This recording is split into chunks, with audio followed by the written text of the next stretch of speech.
takes a little while. On the back road, hit the gas, going fast. I'ma make the stacks blow, rolling smoke out my nose, leaning on the console. Man, I love hearing that shit. What's up, man? How you doing? They're on tour. That's Long Cut.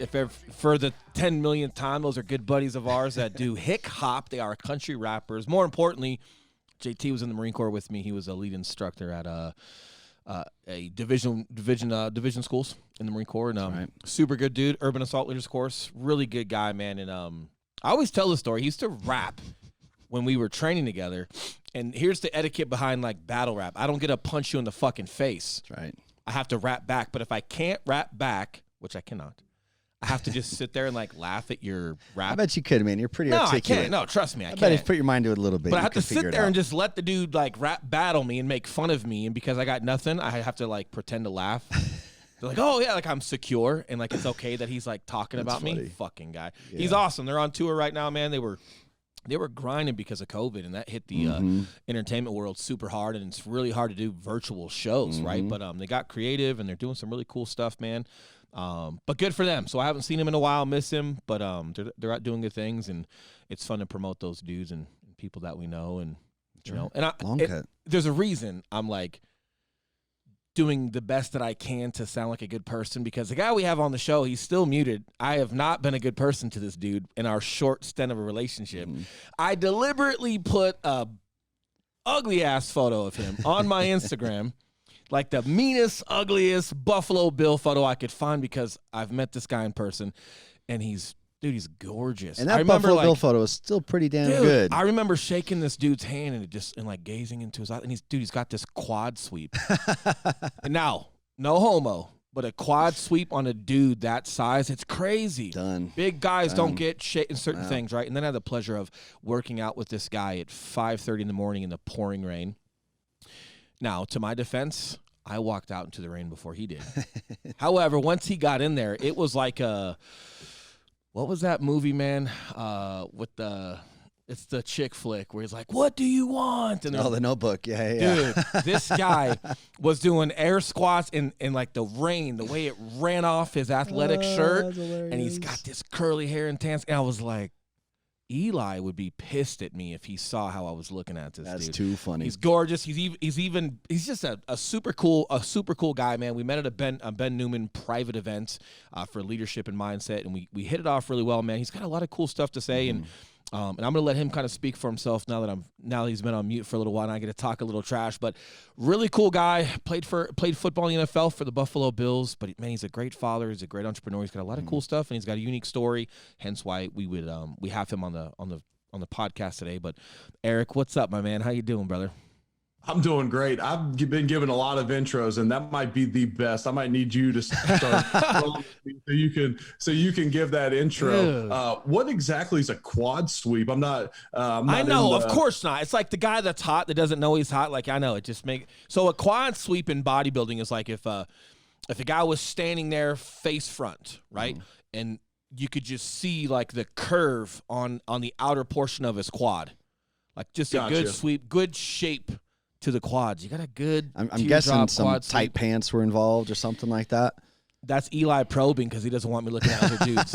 So Eric, just letting you know, like that question right there from Eli, he's putting me on fucking notice, bro. That's funny. He doesn't even want me to be around this. Hey, and I gotta get me some of those jaywalkers. I heard them on your Hell podcast. Yeah.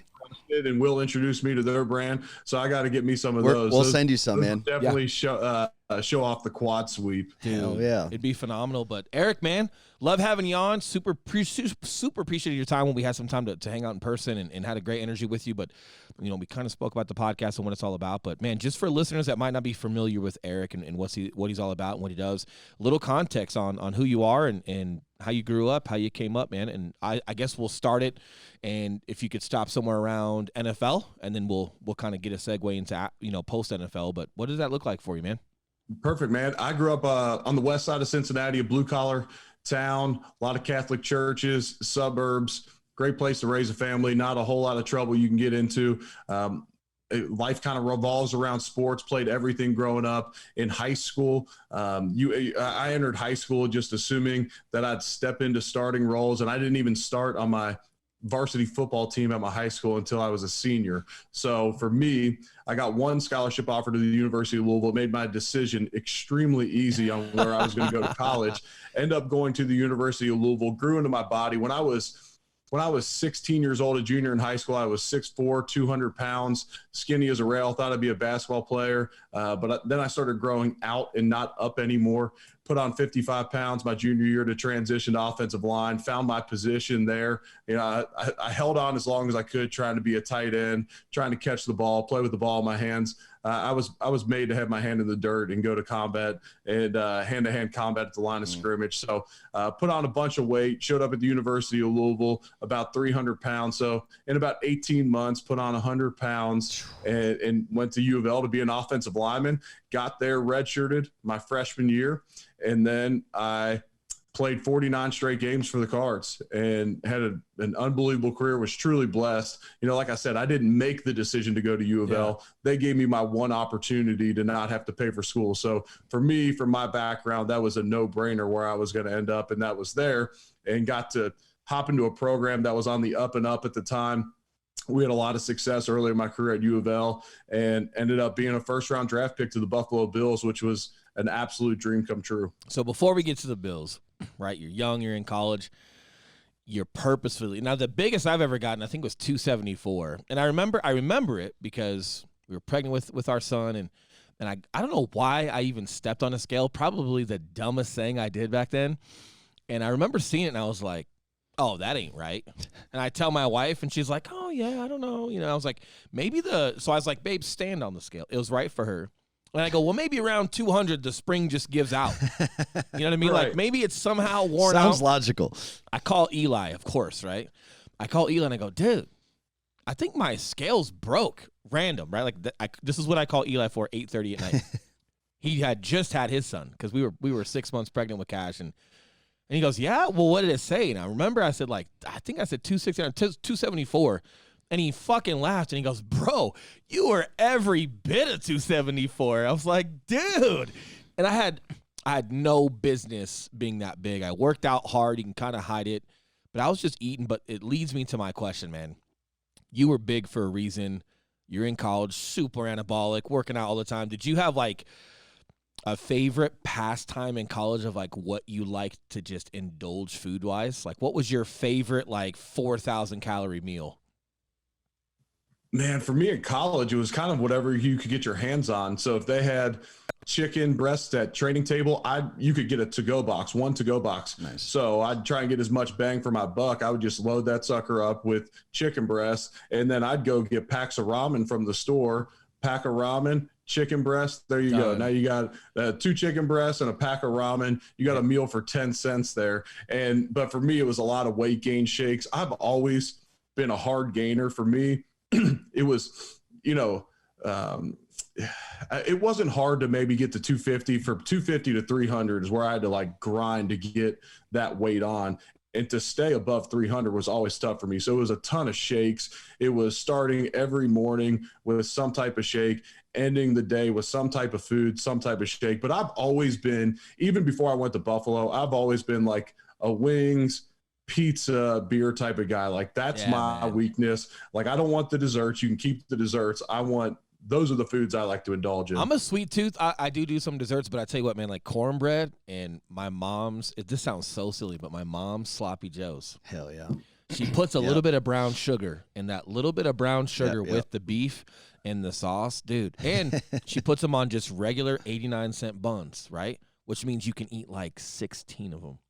Right. I remember coming home it was either coming home from a deployment or from boot camp, and it was like, hey, what can I get for you? And everybody wants to like make it a big deal, and you're home, and it was like, no, man, I want you to shut the fuck up, get out of my way, and just have a plate of sloppy joes, and I'm happy. So it's funny, like, when you crave certain things, and it's also crazy just hearing, like, because I'm sure you guys were also, like, feeding for performance. You weren't just dirty bulking. Like, we talk in bodybuilding, eating Twinkies and burgers. Is there any element of that as you're gaining size? Are they just, yeah, man, eat a Twinkie, eat a burger, like, they're just trying to get you to put calories in your body, or what was that like? And then my second question, because what I really want to hear is, this is like something in the military, and you use the word combat, and so it kind of triggered me a little bit as far as like some thoughts.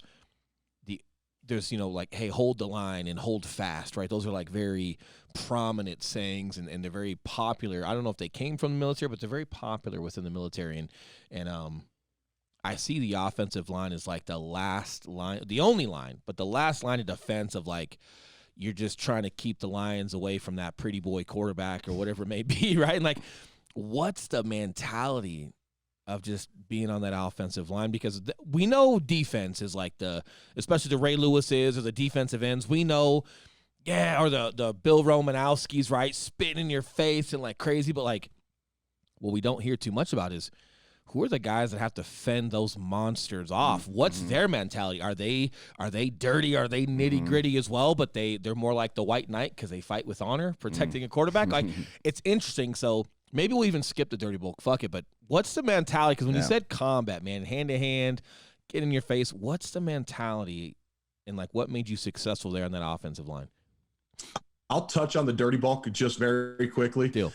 The sports nutrition didn't really hit a peak until I was in the NFL. And so, it was a ton of, maybe not Twinkies, but, white bread, egg sandwiches, stuff that was cheap, that you get a bunch of calories, a bunch of, I say macronutrients, but, you're getting a ton of carbs from a 89-cent loaf of white bread, and you're getting a bunch of protein from a 59-cent carton of just non-organic, whatever eggs that they got on the shelf. And even at the first part of my NFL career, if you would have seen what they would set out for our training table with the Buffalo Bills, these athletes that they're spending sometimes 8 figures a year on, and then you roll in for a pre-practice meal on a Wednesday, and they're serving, baked chicken tenders, mac and cheese, and stuff. I'm like, this is insane to me. And that's kind of when it started to change. And now you walk into the Bills facility and they spend more money on organic produce than some of the practice squad players a week. But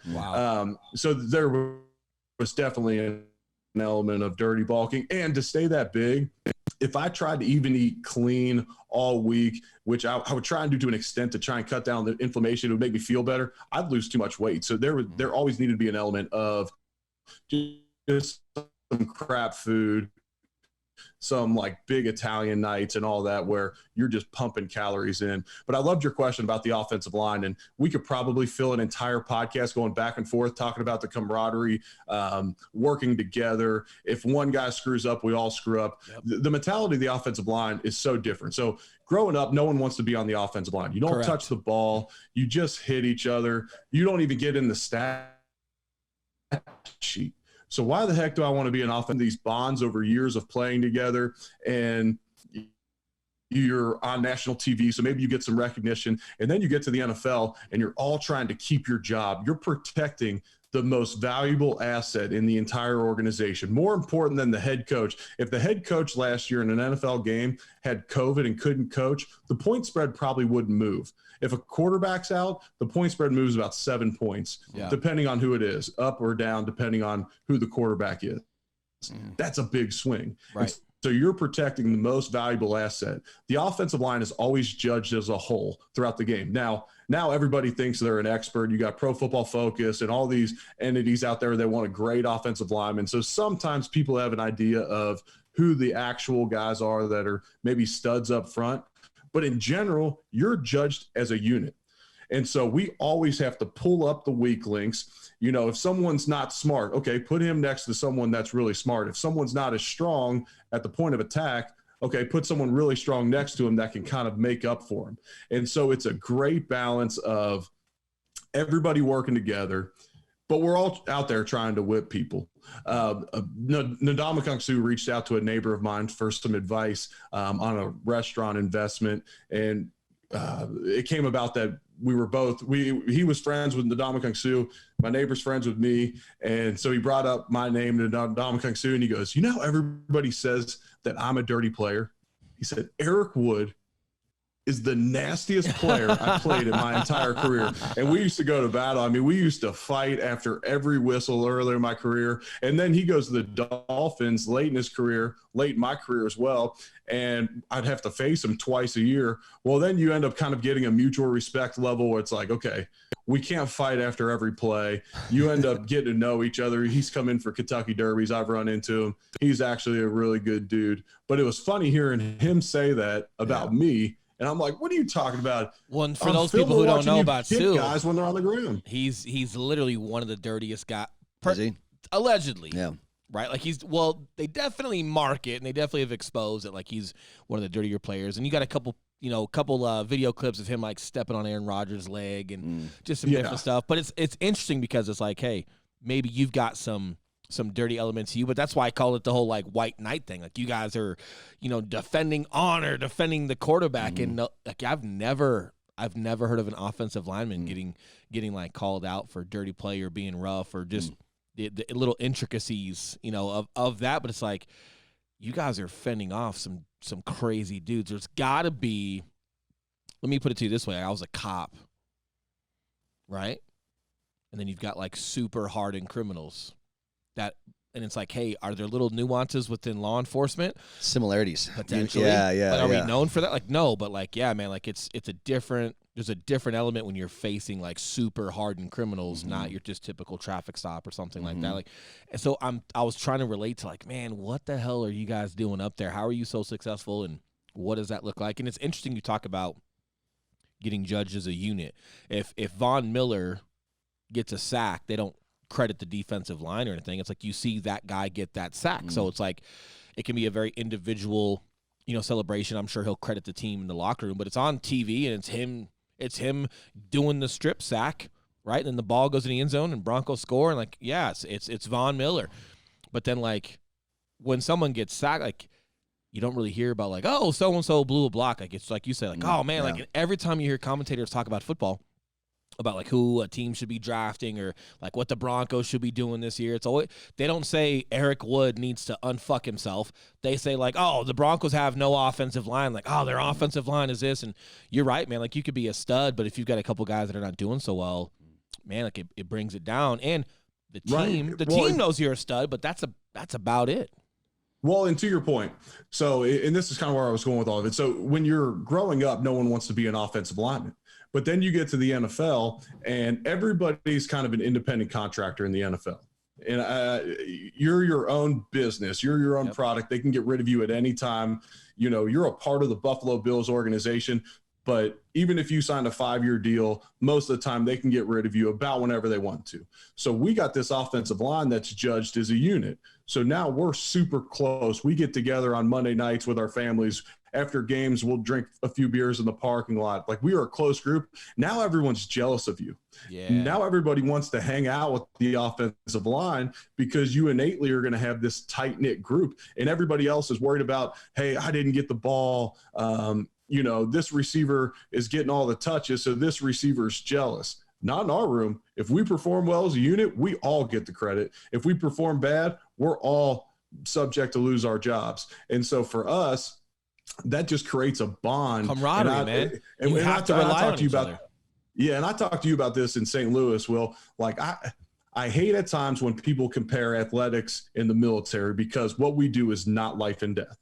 And what you do is I was getting ready to make a comparison to where, we're all judged as a unit and so are you guys. And so, if someone doesn't do their job in your unit and you don't complete your mission, that's on the group, but the consequences aren't, the running back gets a tackle for loss. It can be life and death. So that's where I hate when people make too many comparisons, but the camaraderie, the teamwork, the training on the front end to prepare yourselves for uncomfortable situations, the preparing yourself for missions, like us getting prepared on what the defense is going to bring at us blitz wise, similar to you guys preparing for a mission, only there's just not the consequences on the back end. But you're a good dude, man. And I think, and I say this a lot on our podcast when I speak, wherever I'm speaking at. Intent goes such a long way, right? Like there's such a big difference between someone walking up to you and like, oh, so how many kills you got, and being a fucking idiot.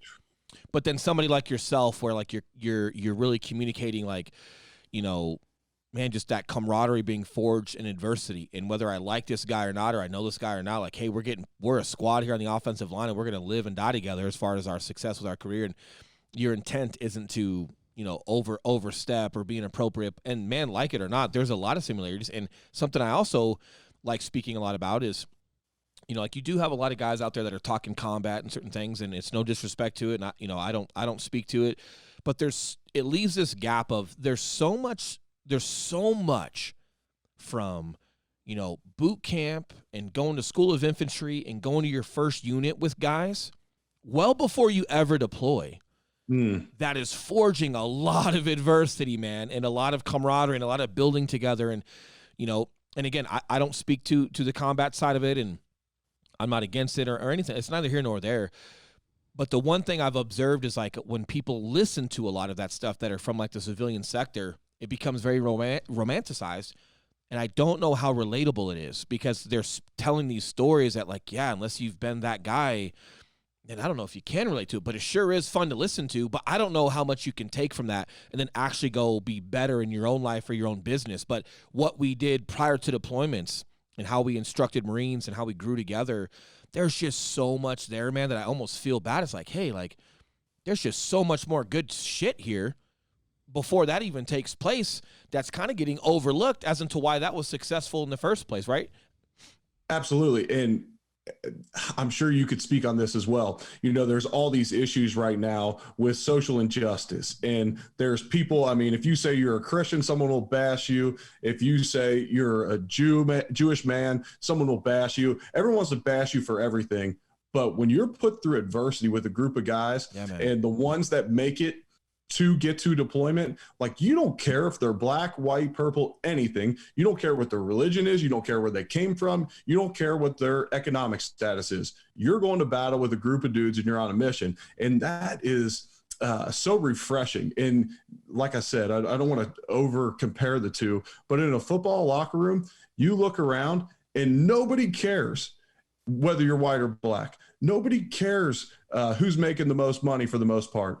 It's all, are you a hard worker? Are you tough? Can I rely on you? Okay, I trust you. I like you. Let's do this together. You come eat at my house for Thanksgiving. If you walked into my house on Thanksgiving or Christmas, we would have 20 different couples. If people didn't have anywhere to go, we always kept our doors open. It's cool. A microcosm of what society should look like because people are from all across the country. You were talking about your mom's barbecue and wasn't that, well, you come to Thanksgiving at our house. I'm from Cincinnati. My wife's from Louisville, Kentucky. You're going to get a Midwestern, Southern type of experience. Well, if someone's from California, they may have some like fancy bird they like. If someone's from New York, they may eat pasta on Thanksgiving. But it's fun. Dude, I remember when I was a squad leader, we, and some of the guys on my squad, and I won't mention any names. I don't have permission to mention any names. Not that it's bad. Fuck it. Tanike and De La Cruz, good dudes. They were roommates. They shared, their little, we had our, what do you call them? Not squad bays, but barracks. And they shared a barracks room. Well, Tanike, I think, had like one or two minorities in his entire high school, like just kind of came from a small town. De La Cruz, dude's from like Cuba. Yeah, his name's De La Cruz. Right. But dude, he loved like just Cuban music and Cuban food, and he had a ton of personality. And I remember every Thursday you had to clean your barracks room, and we're talking like clean, right? It's called field day. And he would just blare that music, and you would walk in, but like tonight, just country. But he'd be in there trying to dance with the broom and just enjoying it, like just never been exposed to that stuff. And like everybody's getting a good laugh out of it. But the bottom line was, right, like we were going to the field together and training together. And dude, even in boot camp, like you forget something or you leave something, like you leave your foot locker unlocked, like not only are you getting starched, everybody is. So like there'd be a guy that would like notice that your lock was unlocked, and he would just like, hey, and he would lock it for you. And you're like, oh, dude, thank you. Because if I would have left that, I'm now going to get our entire platoon starched all day. And I'm right, like, and everyone knows it was me, but like this guy just saw that I missed something. But here's why, man, because he's gonna get fucked as well. It's like when you start just putting each other first, and I feel like that's how you're describing this offensive line. Is like, man, we're here together, and if we're not helping each other out, and if we're not picking up our weak, we're helping each other out where we have flaws, we all lose. Is it tough for you at home if something's out of place, just living in a world like that? It can't, it can be. My wife takes extraordinary, great care of the home. Like we're super organized, and she works too, man. She does like software development and a bunch of like smart people stuff. but she, like they do pretty well with the home. But one thing I will say is, like our daughter's 11, my son is 2.5. So our daughter Chloe was 8 when we were getting ready to have Cash. And I remember for her 8th birthday, we took her to Disneyland, but then I started explaining her role and I made her a part of the team, right? Because I didn't want to have son come out and he just needs so much attention. And Chloe, she's 8. She can kind of survive. She's as mature as her father by 8 years old, right? Like she can kind of survive. I didn't want her getting X'd out. So it was like, hey, we started giving her roles and responsibilities. Even if I could grab the baby wipes on my own, hey, that was her role. That was her job. And so I did incorporate a lot of the teamwork into the house. So everybody just had something to be proud of and it was contributing. But yeah, like as far as like the house goes, Kate tends to like stay on top of that pretty much to the point where like I haven't had it tweak me too much, but like my car's a certain way, like there's certain things there, but the team role, man, it's bled into the family big time. Yeah. So for me, we weren't punished if our locker wasn't organized. Now, when Sean McDermott came in, he abides by the Nick Saban school of teaching of how you do one thing is how you do everything. So we're not going to leave our locker a mess. When we're on the road, you're going to pick up your wrist tape and all that off the ground and not just lay it on the floor for someone else to clean. You do everything in your life with success. So we weren't truly judged on how organized we were. But there was a daily accountability. If you didn't show up, if you weren't your prescribed weight, you were getting fined. A lot of times you'd get cut if you messed up enough, if you weren't in that maybe top 5 or 8 guys on the team where you're irreplaceable. Well, then I see people that just show up late for everything. They're so unprepared on a daily basis, and there's just no accountability, and that drives me nuts, and I shouldn't let it. I'll be working out at our gym here in Louisville. Yeah. Sorry. And I'll see people skipping reps, but then they want to act like they got finished first. And it just drives me nuts because I'm like, when I was playing in the league, if you did that, they'd be like, hey, there's your one warning. If not, just get out of the weight room and we'll just let the coaches know that you owe the whatever $5,000 for missing a workout. Yeah. Well, and like people can quit on themselves all day, right? But you got to be a sorry motherfucker to quit on somebody else. And that's the thing, man. It's like being a part of something bigger than yourself. Man, it's super important, and like we do real estate, right? Like we have a real estate company, but some things, like behind the curtain when we talk to a lot of our close friends and when they're talking about business and how we've grown, the number one thing that gets mentioned is like, dude, you and Eli, like that is like cool shit, and it is. And it's cool shit for accountability, man. Like what I do in my roles and responsibilities, like if I'm just not capitalizing on that, then all the work he's doing behind the scenes is kind of for nothing. And if I'm out doing a great job and he's not doing anything behind the scenes and he's letting us bleed out, well, then that doesn't do well. But you've got that guy that you can kind of lean on, and grow and pull some motivation from, which is huge. And then we've also, man, and I want to kind of pick your brain on this as well. Him and I also have great home lives, and I think that's not spoken about as much as well. And I also think, I don't know if people know what a healthy home life is. Like I know we talk about that, or when we talk about like having self-awareness or asking yourself the right questions or being successful, it gets overlooked like, hey, what is successful in the first place? And it gets very layered. It's like, oh, what is happy? And, I think people fall into some comforts for themselves or they fall into habits, but man, how important is because you're starting to venture off, and I guess we should talk about it. Let's just start with your NFL career, right? And then, hey, how that ended. But man, I'm sure that's going to segue right into how important your family is and where you pull your motivation from, and then, what you're pushing forward to right now. But let's kind of cover, some of the unexpecteds from your successful career. Yeah. So I ended up playing 9 years, all for the Buffalo Bills, which is a tremendous blessing. If you're familiar with pro sports, you get shuffled around. It's terrible for your family. It sucks. They just have to follow you all around the country. You're buying and selling places, renting, moving out of places. It's terrible. So blessed to have played 9 years all in the same spot. Prior to the 2017 season, which ended up being my last year in the NFL, everyone said the Buffalo Bills were tanking. We traded away our previous 3 top draft picks from the previous 3 drafts. We had a new front office come in and they said, hey, they're not our type of guys. We're going to get rid of Marcel Darius, Ronald Darby, and Sammy Watkins, who were literally our 3 top draft choices. Wow. And normally you build your team around draft choices. Now we're going to get rid of all of them. And everybody said, hey, the Bills need a franchise quarterback. They're tanking for that number 1 pick.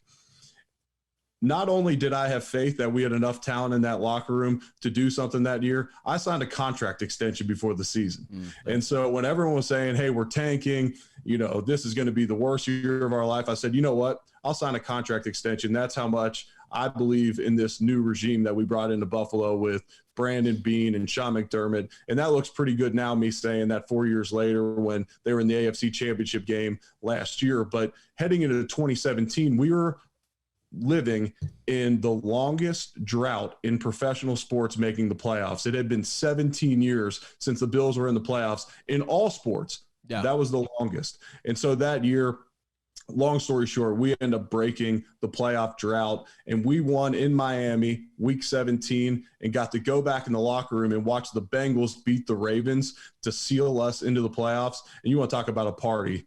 That was, I mean, my wife hates me saying that because it's like when you say like the most joyful moment of your life doesn't involve your family. She hates when I say it. And it's different. It's different. Besides wedding and kids, literally. Wedding was come on. We'll make sure your wife doesn't see this. Weddings are fun. I've been to weddings. They're not fun. They're respectable, and I appreciate people's commitment to themselves. But like, you sit forever, okay, and then talking about each other, cool, and then. The new thing now is you got a ton of groomsmen and a ton of bridesmaids. You can't just have one. All your friends have to be bridesmaids, and then they all got to talk too. They all get their speech, and then the food comes out. Takes forever. Fun, man. It's a strong word, Eric. Well, not to get down a rabbit hole, but we had one heck of a party. Nice. At 2 a.m, I had the band leave their equipment on stage, kept the DJ, and I'm singing Should Have Been a Cowboy with my father-in-law on the stage. I had lined up beers across the stage. I mean, we had a so the reception was just awesome, right? It was fun. Oh yeah, it was killer. Good. And so that truly was a good time. But anyway, so we make the playoffs. We end this playoff drought. And at the time, my wife is super pregnant. She's going to give birth to our son in early to mid-January. Right. And so people that know the NFL season, we're in early January now. We actually clinched the playoff deal on New Year's Eve. So we're going to play our playoff game on January 7th. And my wife, our daughter, they were already back in Louisville prepping for my son Garrett to come into the world. And I go and play this football game. And Will, I'm a competitive sucker. You saw me in that workout. I'm trying to win at everything. But for the first time in my life going into a football game, it was almost a win-win. Either the Bills win and advance in the playoffs, or I get to see the birth of my son. Yeah. We end up losing to the Jaguars down there. And I get back to Buffalo. And the next morning, after your season ends, everybody's got to take what they call an exit physical. You have to be cleared for the offseason, basically, so you can't bring something back to the NFL team and say that they're liable for that injury. And so that's also when they'll clear you for the Pro Bowl. I was an alternate for the Pro Bowl. There was 2 centers in the playoffs. I assumed I was likely going to the Pro Bowl. So I walked in and said, hey, I was the only player on the team to play every snap this season. Yeah. And that's a pretty rare feat. There's a lot of luck involved. I mean, your shoe could come off and you got to come out for a play. You could be beating a team too bad. You could be losing too bad. So for me to be the only player on the team to play every snap, I said, just clear me. I'm fine. I'll get out of here. And they said, well, you had some stingers this year. Let's get an MRI on your neck. I said, stingers? My high school buddies got stingers. Like, who cares? I never missed a snap because of it. Let me go. Anyways, I get an MRI on my neck, leave town, drive my truck back to Louisville. 3 days later, we're sitting in the living room, and I had caught some word that maybe a surgery might be needed. You know, they're going to reevaluate this neck deal. And 50 minutes before my son's born, we're sitting in the delivery room. I get a call from the doctor in Buffalo to tell me that my career is over. I will never pass a physical again. There is disc and bone sitting into my spinal cord at C2, C3, and we're not sure why or how, but at C2, C3, that should be paraplegia, loss of respiratory function. Why I wasn't laying on a football field after one of those, they weren't sure why, but even with surgery, I couldn't come back and play. So to answer your question, that rocked my world. And, you know, from times of transition in your life, one of the most important things besides your faith that you can rely on is your family.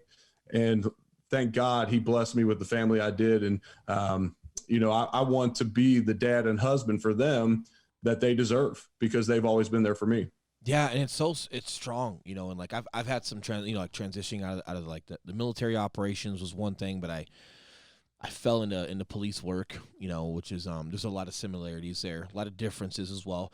And then I leave, you know, police work and did that fitness company with my buddy before being a realtor. But they were like chosen paths, right? Like I chose not to retire in the Marine Corps, right? I chose to transition out. I chose to, you know, after government work, come home. I chose after 5 years to leave the police department and help my buddy grow his company. And I like there's got to be some differences. Like, and don't get me, it was wrong. It was hard, but it was chosen. Like you didn't choose to leave football, man. I mean, it's abrupt, right? And what's it like hearing news like that while you're also like super excited that your son is about to come out in less than an hour? I mean, what's that like? Yeah. So for me, you know, it's definitely a mix of emotions. And the nurse came in and my wife's crying and she said, honey, it's not going to hurt that bad. My wife snapped back, it's not about the baby, you know, and we laugh about it now. It wasn't that funny then, but there was definitely a wide array of emotions. And, you know, after the season, you're so beat up, you feel like crap. They tell you it's over and you're distraught, but you're like, you know, I guess there's worse news you could get. But for me, I was all in on football. I absolutely loved it. I'd been a captain up there for 5 years. I loved my role in the organization. I had great buddies. You get older in the NFL and you're almost as good of friends with the coaches as you are the players. My wife, a bunch of her friends were the coaches' wives as well, some of the older players. We just had a great network of people that we were involved with up in Buffalo, and we weren't ready to see it end.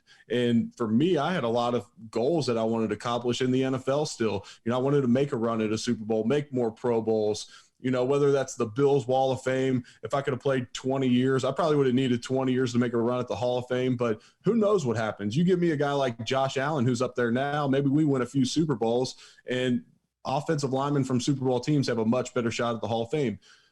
But that's all gone and that's off the table. So that put me at a point of transition where I needed to take some step-by-step processes to figure out what was going to be next for me.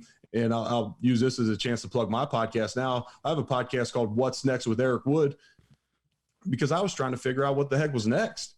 Yeah. You know, let me try and learn from people that have been successful in a number of industries after a point of transition so I can figure out how they did it. Yeah, and it's important, man, and it's something that we go through in the military as well, where, you know, like some of those friends, the camaraderie there, and then you just see less of them. Like it's almost gone overnight, and it's not bad. It's just that your coaches and players, like they're practicing and they're doing their thing, and the wives that are at the games are hanging out. So it's not that they don't want to hang out with Eric. It's just that like, hey, it's just not as much opportunity to do that anymore. And you got to get busy figuring out what you're going to do in the first place. But it's that weird vibe, you know, and something I learned because I'm sleeping in this pantry, right? And when you and I get more time, I'll tell you the full story. But I'm sleeping in this pantry studying to be a fully licensed broker, right? And we had my wife, I was there for a couple months. She was living with her parents. She's finally like, hey, I can afford a townhome. Let's just get a little townhome and rent it. And because you're getting ready to take your state and your national exam. You know, we just need some space. Cool. So we get that, and I had one car left. I sold it off. I had made zero money in real estate, man. I had just gotten licensed, and my mom signs for a car for me, and I had to trade in a car to get this car. So we're upside down. You know how that goes, right? And my mom's like, hey, you sure? You got this? And I was like, Mom, I'll stick my leg out on the corner before I don't pay for this car. Like, appreciate you supporting me, and cool. So the guy who runs the dealership was a buddy of mine. He drives my mom home across town because I took the car and just went straight back to work. And as I'm headed to work, man, I got a phone call, and one of our buddies, a Marine Corps friend of mine, died. Just got hit on his motorcycle from an SUV, dead on scene, right? And I've had some friends commit suicide. We've had some friends, you know, that were lost in combat. But this one, it just hit me so different, you know, and I'm in the car and I'm wearing a tie and some nice clothes because I'm trying to fit into real estate, you know, and I just remember like thinking to myself, like, I'm driving this fucking car that's not mine. I only got money in the bank. I got $2,000 in the bank now because I got a rebate in addition to the car that they added to the price of the car, right? But I needed gas money. It's had $36 to my name. And I'm like, I got money that's not mine. Driving this car that's not mine. Wearing this fucking tie that's not mine. And just like, what am I doing, you know? And I was kind of feeling bad for myself, not on purpose, but just like, man, like it could be gone. And I didn't regret like getting out. I didn't regret not doing something else, but it was just kind of like barely treading water, looking around for like, what the fuck, man? And, you know, I told my wife about it, and she was kind of, you know, obviously she was, upset. But I was like, hey, like I was already making it about me in my head because I was mad at myself, but hadn't really identified why. But like, just, man, like, am I living how I'm supposed to be living? Like, am I making mistakes? Should I have stayed with that fitness company? Should I have stayed as a cop? Like, am I living the right way? Am I doing the right things? Because if I'm gone tomorrow, man, like, fuck, you know? And so I go to work for a couple more hours, get some calls, you know, just try to force myself to get some things done. I'm driving, you know, I'm driving home. When I was driving home was when I was talking to my wife. That's when she heard about it. And I get home, and she was still kind of crying, and you know, so I get home and she's still kind of crying. I was like, no, like don't feel an ounce bad for me. Like, this dude has closer friends than me who are in business with him that now have to hack the load. And that's what most people don't talk about. When someone passes away, like, you know, in combat, they don't just shit you another Marine into that squad. Like, you got to cover the load now. So these guys are in business with this guy. Well, they got restaurants and events that they're throwing. These guys not only have to mourn and be there for the family for this guy, they also have to hack the load in the business, you know. And I am super close friends with one of the guys that was in business with him. And, man, his name's Manny. Eli, you know, Manny, just a strong cat. But so I'm like, hey, don't make this about me. Like, I'm not even the closest guy to him. But it hit me differently this time. And she's like, no, it's not that. We got to talk. And Eric, I'm not as good looking as you, bro. So when a chick tells me we got to talk, I'm like, I'm broke, right? I'm not that good looking, right? So I'm like, oh, man. So I kind of make an underlying comment, and thank God she didn't, like, understand my sarcasm, because I was pretty much saying, like, great, like, is there another dude? What else, right? And she's like, huh? And she's like, no. And she, you know, but there's an envelope on the counter. And I'm like, all right, well, let me just get some water. And I go and I open the envelope, and it's a pregnancy test. And she had just found out we were pregnant. And she wanted to share that with me, you know, and it was like a tornado. It was like you know, similar but different when you're in the, you know, you're in the you're in the delivery room waiting for your son and your career ends. And like, I'm having this life-changing moment, and a Marine just gets smashed, man. And then I find out we're pregnant. And I want to get some of your thoughts on this. This is where I'm leading into it. So a couple weeks later, we find out we're having a boy. And then I find myself going on long drives.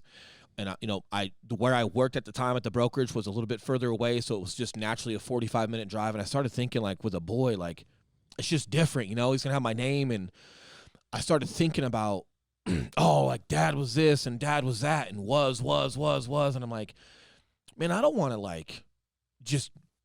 So every cool thing about me that my son will hear one day is already over. Like, those stories are already done. Like, I'm not going to be fucking cool ever again. Like, it's just because I really had nothing I was doing right in that moment that was cool per se, right? And that triggered me. And I started, like, putting my badge back on. I started putting my Marine Corps Eagle Globe and Anchor back on. And it's like, hey, man, you made this Marine. You made this police officer. Like, hey. And that was the first time I ever kind of figured it the fuck out that, like, hey, you don't need to lose who you are. Like, yeah, you're not a Marine anymore, but, like, hey, what mentality, what ability, what mental just mindset made you successful there, and how does that apply here, right? And fuck, and, like, so when you and I were hanging out with Ben Newman, that's why I was like, dude, just doing cowboy shit. Like, hey, how can we just be cowboys and just go against the grain and just crush within our industry and just shake it up and do it different, but, like, almost bring, like, the alter ego of myself into business. And did you have any connection like that, man? Like, when you're having a son but you're also at this point of transition to a completely new career, did you almost kind of lose yourself and think you had to, like, reinvent yourself, but then figure out, like, no, man, everything about who you were that made you that successful in football can apply to your next endeavor, and you actually don't have to reinvent yourself? Yeah, absolutely. I did for sure. And your points about your son are 100% right. We had a girl first, and I just thought, man, I just have to love this little girl. And my son's coming in the world, and I was like, okay, he's got to be a man. And there's 100%.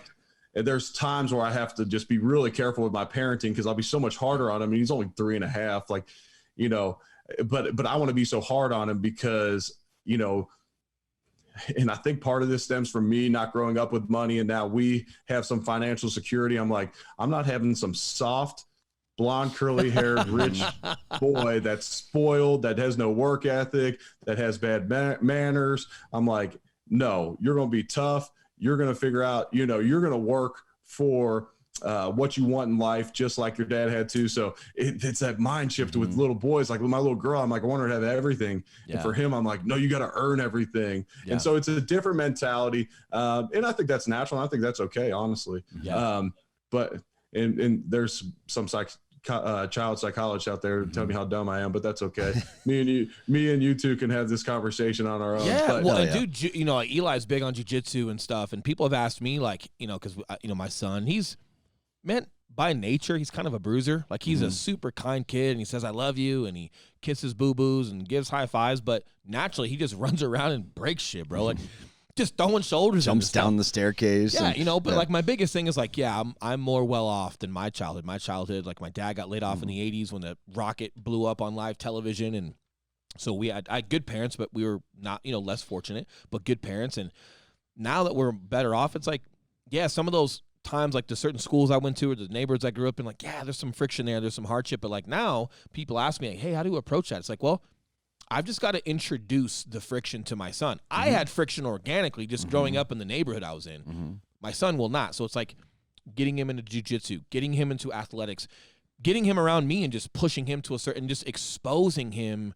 to failure and to friction so he can transition and work through it versus it just, walking to school was friction, right? Like we just got to introduce that to our kids. But no, man, you're spot on. And you model that daily grind to him as well. And that's part of the reason why, you know, when I got into broadcasting, whenever they saw Daddy on TV, that was work. Daddy is working. When I'm hopping on an airplane, no, Daddy is going to work because I wanted my kids to see me work. Yeah. And I'll answer the second part of your question before we went off about the little boys, about a time where, you know, I realized that I wanted to do something better. I wanted to be known for something other than Eric played football in the NFL.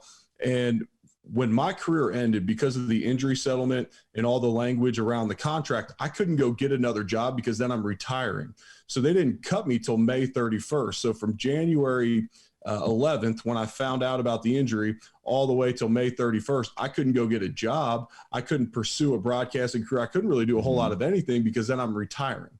And so during that time period, I used it as a time to peel off a bunch of weight, to connect with friends. We did some traveling. You know, we have this newborn at home. I'm just hanging with the family.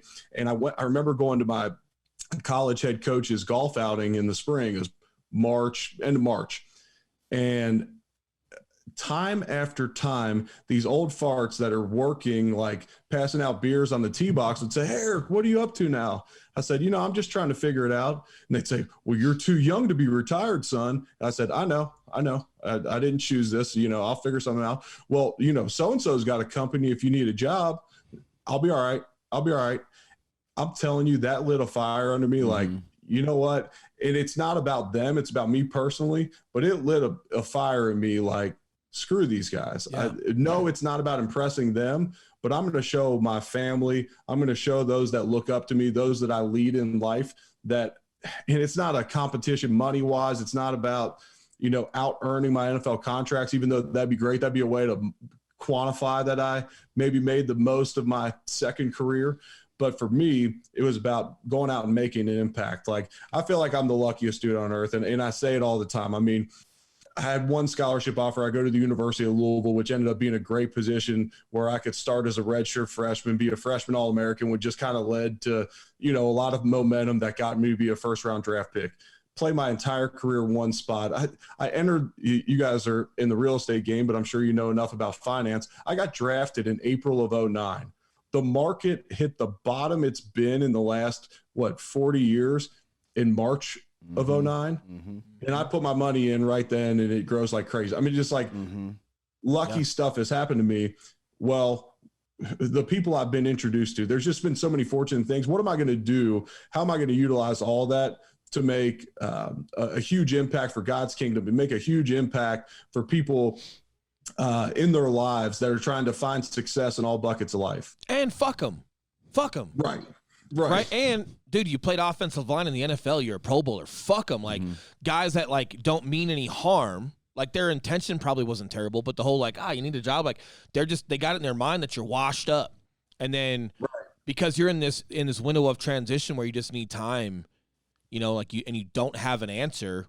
They're just unsoliciting some fucking answer because they're older and wealthy, whatever it may be. Like they unsolicit some answer to you, you know, like a life vest, you know, throwing it like a life raft, right? Like throwing it into the water, like, Eric's drowning, just a matter of time. Like, well, here's a job. Let me throw this raft at you. And it's like, there's a lot of talk about failure and, you know, like, you know, fail fast and fail forward. And I like fail forward, of course, right? But like the whole fail fast, like, hey, listen to me. It's also okay to like sit on it for a fucking minute too, right? And like just allow something to process. And I can't remember who was saying that, but there's always this fail fast. There's always like failure's so popular now. I don't know if people actually use it. I think they just like, it's so okay to fail now. People just run right fucking through it versus like, hey, it's okay to be a little bit more decisive and plan your punches. And it's okay to sit on a failure for a minute and feel it, right? Yeah, absolutely. And something great that Sean McDermott said in 2017, which hadn't been said in the midst of the other 8 years that I played in that playoff drought, is he said, look, guys, we either win or we learn. And we started that season off 3-0. We get to the fourth game of the season. We're pretty confident, and we lose a game that at the beginning of the season we would have been an underdog, but now we're a favorite in this game 4. We came in our team meeting room on Monday, and he said, guys, like I said, we either win or we learn.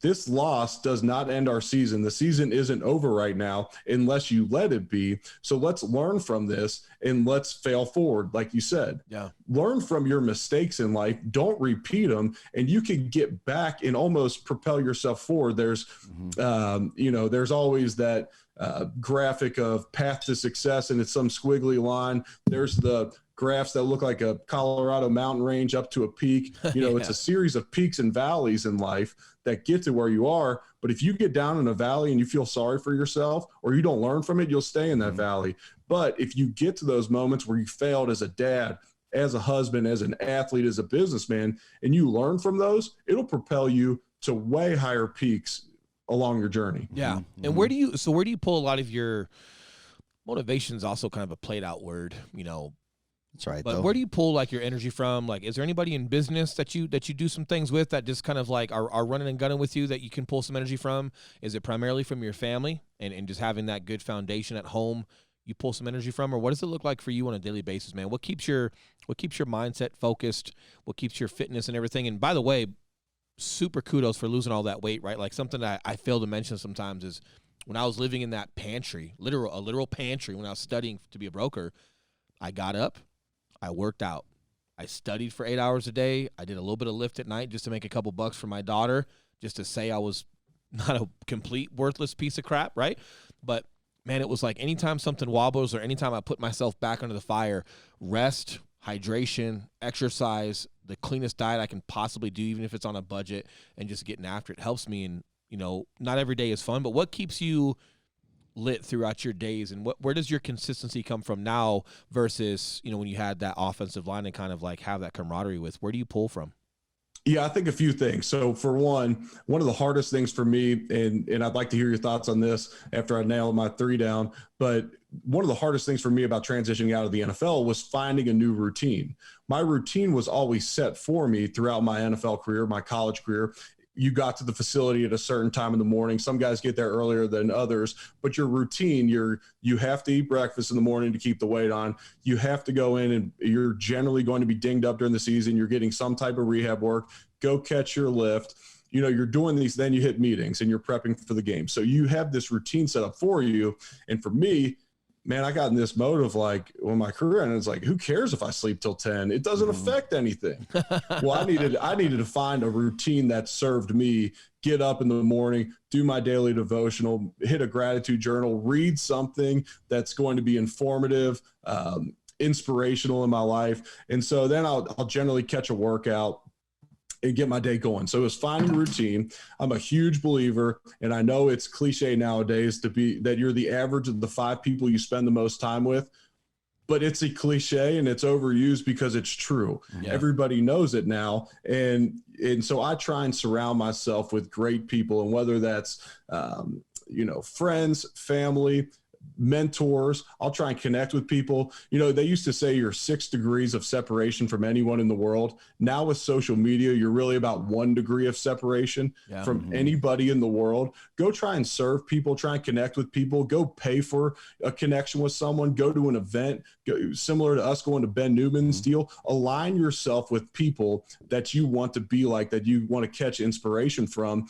And I say want to be like, I'm trying to steal different parts of people's games like I did when I was in the NFL. I'm me. I got my own skills, but if I can peel one of these pieces from Ben Newman, one of these from Ed Milet, little business savvy from Gary Vee, and I can combine that, oh, that's going to be a bad boy now. So for me, I'm thinking, how do I combine all those? And when you're combining fundamentals, you know what I mean? It's not like you're stealing Gary Vee's quote or you're stealing someone's story and pretending to be someone else.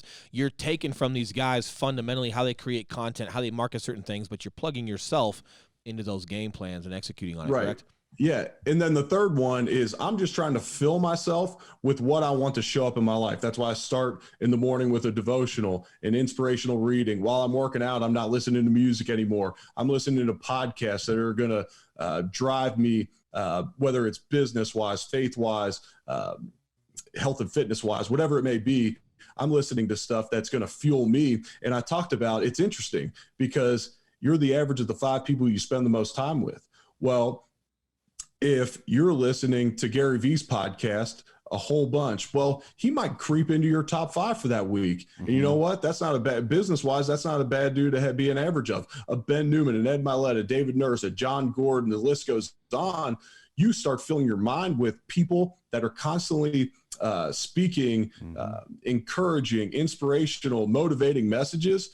You're going to walk around with a little different pep in your step than if you're watching the news and just hearing about all the crap that's going on in the world, hearing some bipartisan crap that's just thrown your way all the time. If you're filling your mind with that, you're gonna be pessimistic, you're gonna be worried, and you're gonna just think that this whole world sucks.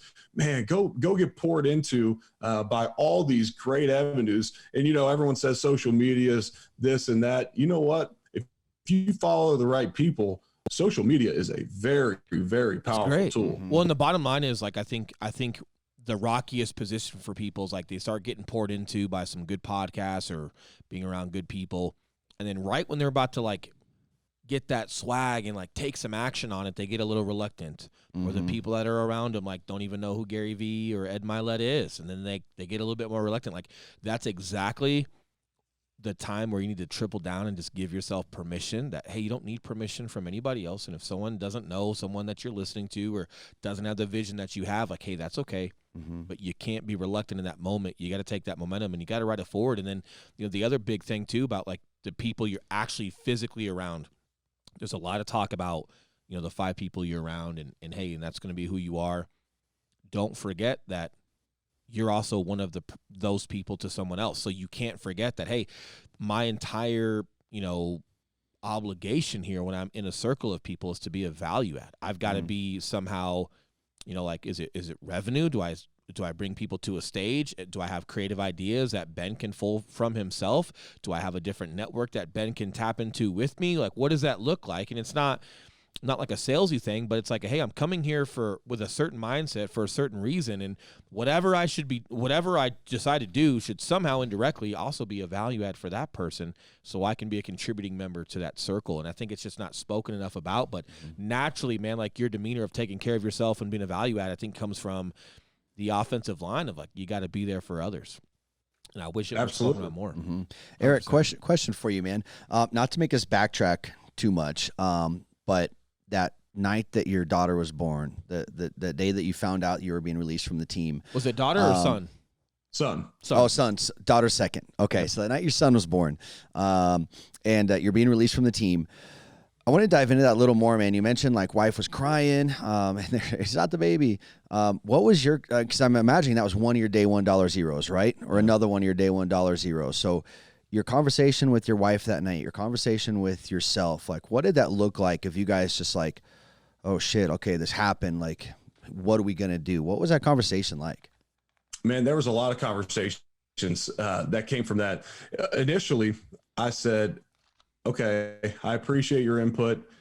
I'm going to go try and find a doctor that clears me. When we had 9 guys come back from around the country. Denial, the first stage is denial. They all said, you'll never pass a physical. I thought, okay, maybe this would be a really stupid decision for me to go try and find a 10th one. And maybe he does clear me. Now the Bills use that against me. Hey, you could have came back. We don't owe you that money anymore. And so we tried to find so many more opinions. And then I didn't really want to tell anybody at first, similar to you coming back, Will, and you just don't want the attention. I didn't want all the attention on me. I wanted it around my son that just came into the world. When the kid's grandparents, me and Leslie's parents were around, I didn't want all the attention on myself. So we really didn't even tell anybody. Eventually I started losing a little bit of weight because I knew I wanted to lose the weight right away because I had 6 lower body surgeries while I was playing in the league. And so I knew it'd be good for my joints. And finally people are like, starting to lose a little weight. You know, gonna play tight end? aren't you gearing up for the Pro Bowl? And so finally I had to start telling people, and, you know, luckily I have just a tremendous support system. But you want to talk about a day $1, you know, you don't really care about your financial situation when your dreams are crushed in those situations. You don't care about your financial situation when you're sitting in a relationship ends or there's a death to a friend or a family member. Like, you don't care about those things. So even though it was not similar to other day $1 I had in my life when I was flat broke through college and all that, and working at a cemetery in high school, cutting grass, like those were $0 days. This wasn't a $0 day. I had taken care of my money in the league, but you want to talk about a day one, pull yourself off the mat and try and figure out what the heck is next for your life. It was real. So what did you talk to your wife about? Like, you know, just, hey, these are other things that I'm interested in. Was that conversation that you had with yourself? Had you had other interests that were kind of like, you remember Talladega Nights? Momentum? Remember Talladega Nights when yeah. like Ricky Bobby's like done, and all of a sudden like this other dude's like living in his house, like his kids and shit. Like, Eric's like, and she's like, nah, we had a baby because you were in the league. She's not that kind of wife. She's stuck by your side, which is awesome, right? Yeah. Luckily, nobody moved in. Thinner version of myself moved into the house, but Leslie was cool with that. But our conversations kind of surrounded initially about, hey, what are you going to do next? But honestly, right away, it's, shoot, now we got to sell our house in Buffalo. We got to move our crap back from there. What's this spring going to look like when normally I would go up to Buffalo 4 days a week and kind of commute back and forth during our spring ball? You know, what's this new dynamic going to be? And Leslie was so used to me being gone from the house. I brought it up that we were about to go on a golf trip in February, and my son's about 4 weeks old, and she was like, go. I'm ready for you to be out of the house. You've been sitting at home for the last month. I'm used to you being on the road and training and doing all the things out of the house. She was ready for me to go. But, you know, you have to find a different dynamic when there's big life changes like that with your family, at those big times of transition. Just a lot of like damage control, you know, like at first, like it kind of hits you like that shockwave, but then it's like, hey, we've got to move, we've got to get our bearing, like, and then get back to your forward operating base, get back to home base, get settled, and then you just start venturing out and kind of finding yourself. And were there any pinnacle moments, man, as far as like moving forward, you know, like, because now you seem pretty, and we're going to talk about what you do now, but you seem pretty poised and confident with where you're moving your energy forward. Was there any moments, man, that you remember where like you started getting some momentum with some of the new things that you were doing? And you were like, hey, I'm good at this. I'm on to something, and you regain some traction and you feel like you've got some good direction now. Like, where did that come from? Do you remember any of those times? Yeah. So after May 31st, when I could go out and actually seek a job come June, I took an audition with Fox to get into broadcasting. And, you know, everybody, when you're playing, it's on the back of your brain.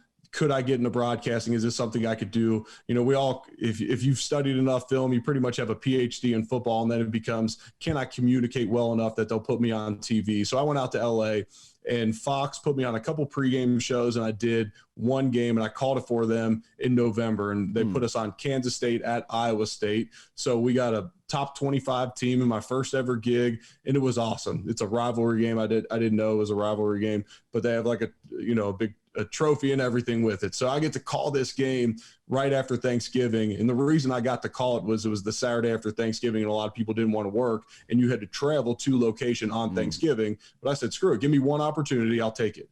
And so for me, getting that opportunity, figuring out that there's a little bit of a rush in broadcasting. Those lights come on, you got to show up, you got to think on your feet, you got to prepare. You're around the game. After the game, you know, internally, you know if that's a win or a loss. And so for me, getting into broadcasting felt good. It felt good getting that experience. It felt kind of like a game day again, only I felt a lot better the next day than if I actually played.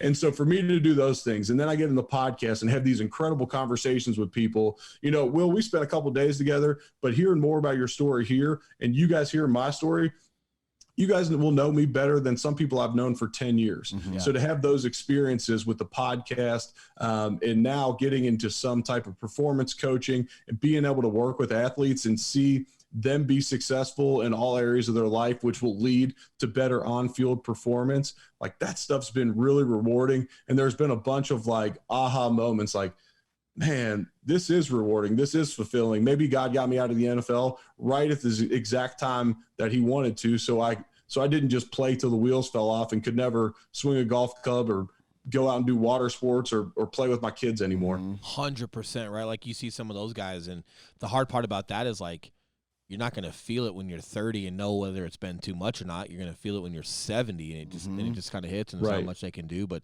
we're kind of the same way, man. Like, I'll be honest, I think we could take you in football, you know. But, Jesus. But I want to take my kids to the park and not have you break my legs off. And, hey, no, but it's true, man. That's the good thing about football, too. It's not like basketball. It's not like golf. Like when you play golf professionally, if you show up at a golf tournament, everyone expects you to be good. Yeah. I never have to play football in pads again the rest of my life. So I can just tell my kids I was good. I can just say that you would never beat me in a one-on-one pass rush, because not only will I not put the pads on again, I'm also not supposed to do anything like that because of my neck. So I can just sit and talk trash and pretend like I was better than I was. Well, and it's good you're doing what you're doing now, because I feel like, okay, what's an offensive lineman like good at? You know, like man, what you're doing is super creative. Or like what? Like would he be like a bodyguard for Arnold Schwarzenegger, like just keeping people off of us, like Justin Bieber's new like head of security, Eric Wood, you know, like. Man, but it's really cool what you're doing. And as far as like the leadership and everything you're venturing into now, what does that look like? How do people get in touch with you? What's your profession look like in addition to broadcasting with leadership and some of those things? Yeah. So, you know, my podcast is called What's Next with Eric Wood. I love doing that every week. I'm pretty active on Instagram and Twitter. I'll respond to you on Instagram. I love getting messages from people. People hit me up from this podcast and say, hey, I enjoyed this. That means a lot to me, honestly. I love the encouragement, and I'll respond back to you. So hit me up. It's at ewood70. And then professionally, we call on games for the Buffalo Bills this fall. Wow. And the past couple of years, I've worked with ACC Network and ESPN calling games. And then starting to transition to a little bit of this performance coaching. That's, you know, coaching is a way to give back, to mentor, to lead. And for me, like I said earlier, I just feel like I'm the luckiest dude on earth. If I can pour in, and I also said, you know, I love my role as a captain of the Buffalo Bills. I love those leadership roles. If I can do that in a way that I can still be present at home, and I could still be a dad and a husband that I want to be, which I believe includes time at home, but I can pour into some people. That's the beauty of the quarantine. It showed everyone how to work virtually. Then, man, it seems like a really cool deal. Inspired by my boy Ben, working with Alabama, working with some professional athletes. That seems to be a really appealing profession progression for me. So no Calvin Klein modeling, no cologne, no bringing sexy back to offensive linemen. Nothing, no underwear contracts? Man, it's funny. So everyone talks about like, man, you know, Jeff Saturday's on TV. He lost a bunch of weight. Joe Thomas lost a bunch of weight. My boy Nick Hardwick, like all offensive linemen lose weight when they're done playing. Yeah. I said, dude, show up at an alumni event one time and say that. I say, you see the ones that lost it on TV and Instagram and all that. There's a lot that haven't lost the weight. Man. I promise you, but you just don't see them. Dude, it's crazy. But it's cool. Like we talked about it at Ben's thing about like, just, man, how do you feel? Cause I'm down 30, I just decided to like, I didn't have to look like a tank anymore. I guess we could say it. Right. And I didn't really have a need for all that weight, and, but just a lack of inflammation, right? Less inflammation and more mobility. Man, it feels good to just get some of that off. And I can only imagine, because you've lost significantly more, than just 30 pounds, right? So it just feels good. But, man, when you look good, you feel good. When you feel good, you play good, whatever you're playing. And it's fun, man. I'm excited to just get more time with you, man, or maybe doing some performance stuff together or a speaking event together and just having fun with it. And it's been a pleasure getting to know you a little bit better and having some fun with you on the podcast. And Eli doesn't talk much, by the way. Too many damn buttons to push over here, bro. Around, but I was gonna say, does he not talk much, or does Will dominate the conversation? Here's what's funny. It's both. I don't talk much, but that's honestly why we're fantastic partners. This fucking guy. Here's what's so Second funny. of all, I legitimately am like just pushing buttons. Here's the thing. Here's the fucking thing, dude. We got close friends, right? We've got some buddies of ours, that we're close to, and they have an opinion, right? And like a funny opinion, but I'll get like the underlying comments of the like, oh yeah, oh man, when Eli talks, it's really good. Or like, oh, he's got a great question, or like, oh, and it's like, hey, I'm an outgoing personality. I'm kind of a go-getter, right? So people are making this assumption that Eli deep down inside like wants to come out and talk, but I keep fucking robbing it, and it's not true. This is not true. Like, he doesn't do anything to deny that. He just rolls with it and like lets me look like an asshole. But like, yeah, man, like he has no, like, with our roles and responsibilities in business, he has no desire to get on stage and do that stuff. Now, if he happens to be on stage because he's teaching something specific about YouTube and what we do, he's all for it, but he's not that guy that's got the ambition to like, let me go be this leadership performance coach for all these realtors or athletes or whatever, and kind of spearhead that. And he's like, no, if you need me to get on stage and teach something, I'm comfortable, but yeah, no, that's definitely not my lane.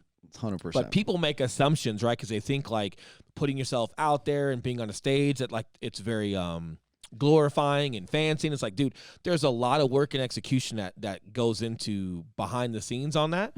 But it fucking pisses me off, bro, because everybody thinks that like I'm just this selfish dude that like robs Eli of like personality and opportunity. Like, no, man, like the dude has no desire to do anything that we're talking about. I'm not averse to it, like you said, but at the same time, I ain't trying to do that at all. No, I like my lane. Super happy in my lane. Right, but that's why it works for you guys. It is, man. It's super unique. A nice, happy marriage there. It's kind of like an offensive lineman. Like him and I have no ego toward each other. You know, like if I'm wrong, I'm like, dude, apologize, man. That's my fault. Like same with you and a quarterback or something, man. You know, like you and the other offensive lineman. Yeah. Like absolutely. just man, like there's just no ego on the offensive line. Nobody's getting fame, but the game's gonna make it or break it, whether you guys execute or not. And I'm sure you guys have gone over film or. When you get down to it, if the offensive line can't produce, it doesn't matter how great your defense is. If you can't score points on the offense, you're not going to win any game. So and if you can't block people, then the running backs, the receivers, they're not getting any stats because the quarterback can't get them the ball. A lot of it relies on the offensive line. And I'll say this, man, offensive linemen are starting to get paid like it too. And it used to be just the left tackles that made the huge money. Well, then they started shifting those Aaron Donalds, J.J. Watts. They started moving them inside, and you have those guys getting double-digit sacks. Well, that just made the guards and centers get paid so much more money too, because they got to find the elite guys to block them. So thank you, GMs in the NFL, for finding the weak spots on the offensive line and making us interior linemen a whole bunch more money. Yeah. No, straight 100%, man. Well, it's been fun, man. It's been a pleasure. Hopefully we can connect on your podcast or whatever it may be, man. But man, just a lot of really cool stuff, and just your humbleness and the positivity you have moving forward, and what might have looked like a disaster has been a great opportunity for you. And I'm super big on just like life is going to be what you make of it, especially when circumstances unfold that you don't have a choice. Man, it sounds easy to say, but you just got to get after it and find that new calling. But the backbone with your family and your faith, there's a lot of core elements, man, and maybe we'll find another time to talk about that, because I don't think specifics behind like family and role and support gets talked about enough. I think what gets talked about is guys that do have great families. They just, I got a great family, and hey, it's support, but like, what does that mean? What does that look like? And you know, maybe we'll have to have the wives on one day, and we'll just shoot the shit and have a good podcast with them. Absolutely. Yeah, we'll definitely get you on, Will. Eli, I won't put you on the spotlight, but maybe we'll get you on there. They just won't know you're there. If you need some emails, some buttons pushed, like whatever that looks like, man, I'm ready to go. He's great at it. I love it. But Will, I appreciate your service to the country. I told you that the other day. Yes, sir. But I appreciate your service to the country. I love how you're serving others through your podcast too now, by passing along a lot of business lessons and two guys that were in different industries now just crushing the real estate game and be at the top of your industry at what you do, doing some different niche stuff. So who would have thought the Marine dude would have this YouTube channel that's bringing in just boatloads of business now in speaking. I absolutely love it. I have a ton of respect for you, Eli, as well. And I can't thank you enough for having me on. Well, I appreciate it. And I'll take it for both because I made Eli what he is. Every bit of it. Anybody I wonder why people say the fucking things they do. I made it. Wonder why people say the things they do. Jeez. Eric, we're gonna throw some music on for an outro, and then stay tight. On the line for a sec, man. Hang tight. And then we'll let you get out of here. All right, we appreciate you guys listening. All right, guys. Day 1 $0 Out.